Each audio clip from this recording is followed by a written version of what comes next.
In this video, we're going to look at several shortcut keys.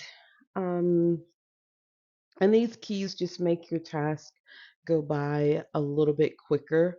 You have your Control Z undo and your Control Y redo.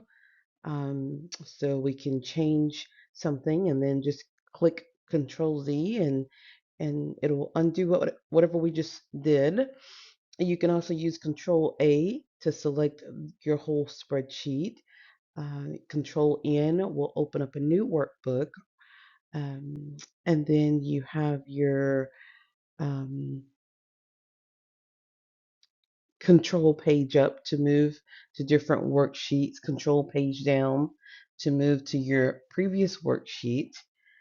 So yeah, these are just some helpful shortcut keys. They're not all the shortcut keys, but some of the most widely used and most popular shortcut keys in Excel.